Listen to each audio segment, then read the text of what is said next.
ago, I would if you had told me, or I think a lot of us, that this is where we would be. I think a lot of folks would said, like, you're out of your mind. The truth is, none of this was inevitable, right? It took a lot of hard work, a lot of organizing on the ground, right? That we've been a part of for months and months and months. It took political courage, right, for organizations like DSA and NU and for Bernie himself to run this campaign and announce, and for so many people to get on board. And lastly, I think, Bernie Sanders' message has resonated with so many working class people who understand, correctly, that things are not as they should be for working class people in America. And that's part of why Bernie's been so successful, is he has focused so much attention on the stories of individual people struggling because of lack of health care or child care, education. So stories like these, all of you, again, probably have someone or know someone, or you yourself has been affected by something like this in some profound way. And that is the source and the strength of Bernie's campaign. I just think it's amazing that we're all here today, that we are in a moment in history where these stories, it's possible to tell them and they get airtime, and we're talking about the systems behind them. This is incredible, right? This is an incredible moment. What I've got, what I fought for, my kids should have when they grow up, my neighbors should have, right? My aunts and uncles should have that, and this should be universal. There's no question, right? Bernie's success was not inevitable. And the same way the DSA for Bernie campaign itself was not inevitable.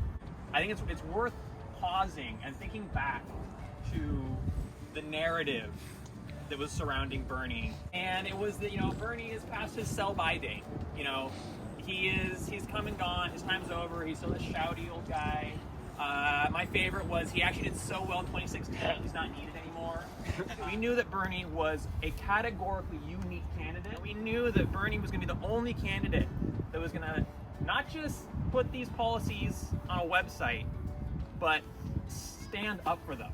Whether you've been a DSA member for a while now, or whether this is your first event, I really want you to think about the importance of political courage when you know what working people are dealing with in their lives, when you know which candidate is going to fight for those people, for us. Don't listen to them. Act on that courage, because we're going to need it the same way we needed it in decision to support Bernie, the same way we've needed it to stick with him for the last year, because there have been ups and downs, and that fight's going to continue, and we're going to hear again and again and again, we need to compromise, we need to pull back, we need to be nicer to the people who are enforcing basically just poverty on the American working people, and we have the courage to say, no, that's not good enough, and we're going to fight for more. It's not enough to just turn out and vote. That simple vote is not enough.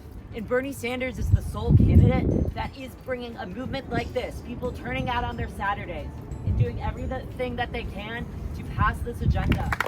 If you're accepting money from oil companies, you don't care about actually making a Green New Deal. You don't care about making this earth inhabitable for future generations. Bernie Sanders is the only person in this Democratic race that is not accepting that corporate PAC money, that does have the people power behind him to continually help that agenda, that's not going to just turn his back on us and say, oh, well, I'm in office, nothing is going to change.